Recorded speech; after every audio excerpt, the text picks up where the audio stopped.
Hi guys welcome back to our channel the WeCare family. So ఇంత వర్షంలో మాకు ఊరికి వెళ్ళాల్సిన అవసరం అయితే వచ్చిందనమాట. వర్షంలో ఎలా మా జర్నీ సాగుతుంది అనేది లాస్ట్ వరకు వీడియో స్కిప్ చేయకుండా చూడండి. యాక్చువల్లీ మేము 1 వీక్ ముందే ఊరికి వెళ్ళాలని ప్లాన్ అయితే వేసుకున్నామన్నమాట. మా హస్బెండ్ వాళ్ళ బెస్ట్ ఫ్రెండ్ది మ్యారేజ్ ఒకటి ఉంది హైదరాబాద్లో.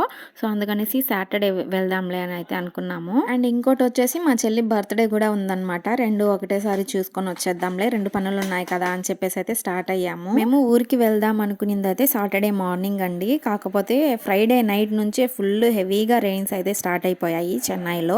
ఆంధ్రాలో కూడా అలానే ఉన్నాయంట. ఇంత వెయిట్ చేసినా కూడా ఇంకా వర్షం అయితే ఆగట్లేదు. ఇంకా కన్ఫ్యూజన్లో అమ్మ వాళ్ళకి అత్తమ్మ వాళ్ళకైతే కాల్ చేసాము. వాళ్ళు ఉండేసి న్యూస్లో అదే చెప్తున్నారు, చెన్నైలో హెవీ రెయిన్స్ ఉన్నాయంట, మీరు వీలైనంత వరకు చిన్నగా కార్లోనే కదా స్లోగా కేర్ఫుల్గా వచ్చేయండి ఇక్కడికి అని అయితే అన్నారు. ఇంకా మాకు తప్పదు కాబట్టి స్టార్ట్ అయిపోయాము. ఇంత రెయిన్ సీజన్లో మీరైతే ఏదైనా ఎమర్జెన్సీ ఉంటేనే ఊరికి వెళ్ళడానికి ప్లాన్ వేసుకోండి. ఇలాంటి వర్షాకాలంలో అయితే చూస్తున్నారు కదా రోడ్స్ మీద ఎంత వాటర్ వచ్చేసిందో. నేనైతే ఫస్ట్ టైం అనమాట ఇలా చెన్నైలో ఎంత వాటర్ రోడ్స్ చూడడము. యాక్చువల్లీ మేము 8:30 ఆ టైంకి అయితే బయలుదేరదామని అయితే అనుకున్నాము. అత్తమ్మ వాళ్ళు అప్పటికే వచ్చేయమని చెప్పారు. సో మాకు ఇంట్లో పని, మా చోటుకు స్నానం చేపించి అంతా అయినప్పటికీ 12:30 అయిందనమాట. మేము 11:30కి టిఫిన్ చేసి ఇంకా ఇంట్లో నుంచి 12:30కి అయితే బయలుదేరాము. నేను ఈ వీడియోని ట్రావెలింగ్ బ్లాగ్ లాగా అయితే షూట్ చేద్దాంలే అని అయితే అనుకున్నాను. కాకపోతే ఈ వర్షానికి సైక్లోన్ బ్లాగ్ అయిపోయిందనమాట. మేము స్టార్ట్ అయినప్పుడు సిటీలో హెవీగానే వర్షం పడుతుంది. రోడ్స్ కూడా ఫుల్ గా ఉన్నాయన్నమాట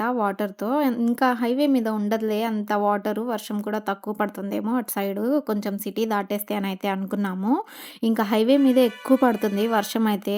ఈ ఫెంగల్ సైక్లోన్ అనేది చెన్నై ఇంకా పాండిచేరి ఈ ప్లేసెస్ లో అయితే తీరం దాటుతుంది అని అయితే న్యూసెస్ లో చెప్పారు కదా. అందుకనే ఏమో హైవే మీద అసలు పెద్ద గాలులు వస్తున్నాయి. ఇంకా వర్షం కూడా హెవీగా పడుతుంది. ఈ వర్షానికి రోడ్ సైడ్ చిన్న చిన్న గుంటలు అయితే ఉంటాయి కదా, అవేమో పెద్ద చెరువులాగా అయిపోయి ఉన్నాయి. ఇంకా చెరువులు అయితే పెద్ద పెద్ద నదులు అయిపోయి ఉన్నాయి అనమాట. ఇంకా నదులు అయితే చెప్పనవసరం లేదు, అంత హెవీగా నిండిపోయాయి ఒక్క రాత్రిలో. ఇంకా ఇంత వర్షానికి ఇంత గాలికి మా బాబు వల్ల అయితే ఫుల్ కూల్ అయిపోయింది అనమాట. ఇంకా వాడికైతే నేను స్వెటర్ వేశాను, అది కొంచెం సేపటికే తీసేశాడు. మా చోటు కూడా ఇంట్లో ఒక బెడ్షీట్ ఉంటే అది తీసుకొని వచ్చి సీట్కి అయితే కట్టామన్నమాట. వాడు మొత్తం చుట్టేసుకున్నాడు. మేము వచ్చే హైవేలో ఒక విచిత్రం అయితే జరిగిందనమాట. అదేంటి అంటే హైవే మొత్తం ఫుల్ హెవీ రైన్ పడుతుంది. ఇంకా మేము వచ్చేటప్పుడు 3-4 టోల్ గేట్స్ అయితే దాటాలన్నమాట. అక్కడైతే అసలు చినుకు కూడా పడట్లేదు, ఆగుందనమాట అక్కడ వర్షము. ఎందుకో నాకు అర్థం కాలేదు. ఇంకా ఇక్కడైతే చూస్తున్నారు కదా, మేము బెంగళూరు హైవే నుంచి ఇంకా ఆంధ్ర హైవేలోకి అయితే షిఫ్ట్ అయిపోయామన్నమాట. ఆ గ్యాప్ లో చూడండి ఎంత వర్షం పడి నీళ్ళు అయితే ఆగిపోయి ఉన్నాయి.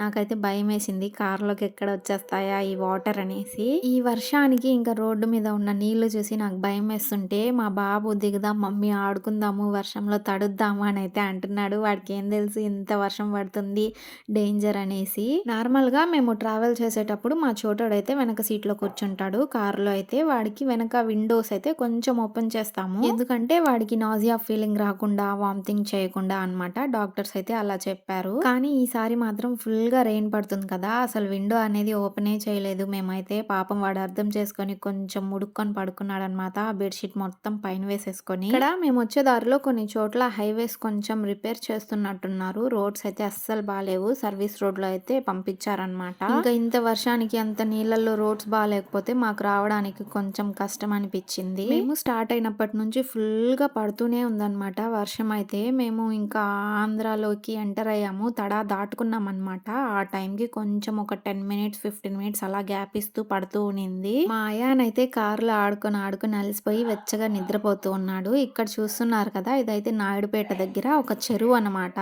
ఇది చూడండి ఎంత పెద్ద నదిలాగా అయిపోయింది కదా. ఒక 10 మినిట్స్ అన్నా గ్యాప్ ఇస్తుందిలే వర్షం అయితే, కొంచెం దిగుదాము కాళ్ళని నొప్పులుగా ఉన్నాయి అని దిగే టైంకి మళ్ళీ వర్షం అయితే ఫుల్ గా స్టార్ట్ అయిపోతుంది. నార్మల్ గా మేము ట్రావెల్ చేసేటప్పుడు అయితే మా చోటుని ఒక 2-3 టైమ్స్ అయితే దింపుతాము వాడు సుసుకుపోవడానికి. ఈసారి అయితే ఒక్కసారి కూడా దింపలేదు, వాడు కొంచెం అడ్జస్ట్ చేసుకున్నాడు. ఇంకా మా బాబు అయితే నిద్ర లేచేసి ఇంటి దగ్గర నుంచి ఒక గన్ తీసుకొనొస్తే మళ్ళీ ఆటలు మొదలుపెట్టేశాడు. ఇక్కడ మా చోటుకి అంతసేపు కూర్చొని బోర్ కొట్టినట్టుంది. మా దగ్గరికొచ్చాడనమాట. ఆపుతారా ఏమన్నా నా కోసం అని చెప్పి అడుగుతూ ఉన్నాడు వాళ్ళ డ్యాడీని. ఇంకా 11:30కి అయితే టిఫిన్ చేసాం కదా! అప్పటికే 3 అయిపోతుంది. టైం అయితే మాకు ఆకలేస్తుంది. ఇంకా ఎక్కడ మాకు ఒక రెస్టారెంట్ గానీ, డాబా గానీ ఏం కనిపించలేదు. ఇంకా ఒక్క దగ్గరైతే నాయుడుపేట దాటుకునిన తర్వాత ఒక డాబా అయితే కనిపిస్తే ఇంక వచ్చి తింటూ ఉన్నామనమాట. ఫ్రైడ్ రైస్ అయితే తీసుకున్నాము. మేబీ అది చల్లగుంటే బావుండేది కాదేమో! ఈ వర్షానికి వేడి వేడిగా వేసిచ్చారు. కొంచెం బానే ఉంది. మంచిగా తినేసాము. మా ఆయానికి అక్కడ ఏం దొరకలేదు. ఒక బనానా తీసుకొని బిస్కెట్స్ తీసుకున్నాము. ఇంకా చోటుకి కూడా ఏం పెడతాంలే ఒక బిస్కెట్ అయితే పెట్టేద్దాము అని చెప్పేసి ఒక ప్యాకెట్ అయితే తీసుకొని తినిపిస్తున్నాను. మేము ఎప్పుడన్నా ఆంధ్రాకొస్తున్నాము అంటే ముందుగా అయితే మా అమ్మ వాళ్ళ ఇంటికెళ్తాము. కానీ ఈసారి అత్తమ్మ వాళ్ళ ఇంటికైతే వెళ్తూ ఉన్నాము. కానీ ఆ రూట్ అయితే చాలా దారుణంగా ఉంది. రోడ్స్ అయితే అస్సలు బాలేవు. కార్ కదా ఎక్కడ డ్యామేజ్ అవుతుందో అని అయితే భయమేసింది నాకైతే. అప్పటికి 2, 3 దగ్గర తగిలిపోయిందనమాట కింద. లోపల మాకు బాగా అదురుతుందనమాట ఆ రోడ్స్‌కి. మా వాడికి భయమేసినట్టుంది. వచ్చి నా దగ్గరికి గట్టిగా పట్టుకొని కూర్చున్నాడు. ఇంత వర్షం పడుతున్నా సరే గొర్రెలు మేపుకునే వాళ్ళు, బర్రెలు మేపుకునే వాళ్ళు వాళ్ళ పని వాళ్ళు చేసుకుంటూనే ఉన్నారనమాట ఈ పల్లెటూరులో. ఇక్కడైతే మేము మా అత్తమ్మ వాళ్ళ ఊరికైతే వచ్చేసాము. టైం అయితే 6 అయిపోయిందనమాట. ఎప్పుడో 12:30కి బయలుదేరాము. 6కి అయితే ఇంటికొచ్చాము. ఇక్కడ కనిపిస్తుంది కదా! అదే అనమాట మా అత్తమ్మ వాళ్ళ ఇల్లు. ఇంకొకసారి హోమ్ టూర్ మొత్తం డీటెయిల్స్ నేను ఇంటి గురించి వేరే వీడియో తీసి పెడతాను. మేము వచ్చే ముందే మా అత్తమ్మకైతే నాటు పుట్టగొడుగులు ఉంటాయి కదా! అవైతే దొరికాయంట. తీసి పెట్టున్నారు. ఈ కర్రీ నా చేతే చేపిచ్చారు. నాకైతే టేస్ట్ అంత అనిపించలేదు. ఎందుకంటే నేను ఇంతకుముందు ఎప్పుడు చేయలేదు అవి. ఇంకా డిన్నర్‌లోకైతే మా అత్తమ్మ రసం చేశారు. నేనైతే ఇక్కడ మష్రూమ్ కొంచెం లైట్ గ్రేవీ ఫ్రై లాగా చేశాను. మా వారికైతే నచ్చిందంట. రసం బావున్నాయి. మా అత్త రసం స్పెషలిస్ట్ అనమాట. చాలా చేస్తారు. ఇంకా మా డిన్నర్ అయితే మంచిగా ఫినిష్ చేసేసుకున్నాము. ఇంతటితో ఈ వీడియోనైతే ఎండ్ చేస్తున్నా. ఈ వీడియో నచ్చినట్లయితే ఒక చిన్న లైక్ చేసి మన ఛానల్‌ని సబ్స్క్రైబ్ చేసుకోండి. Thank you.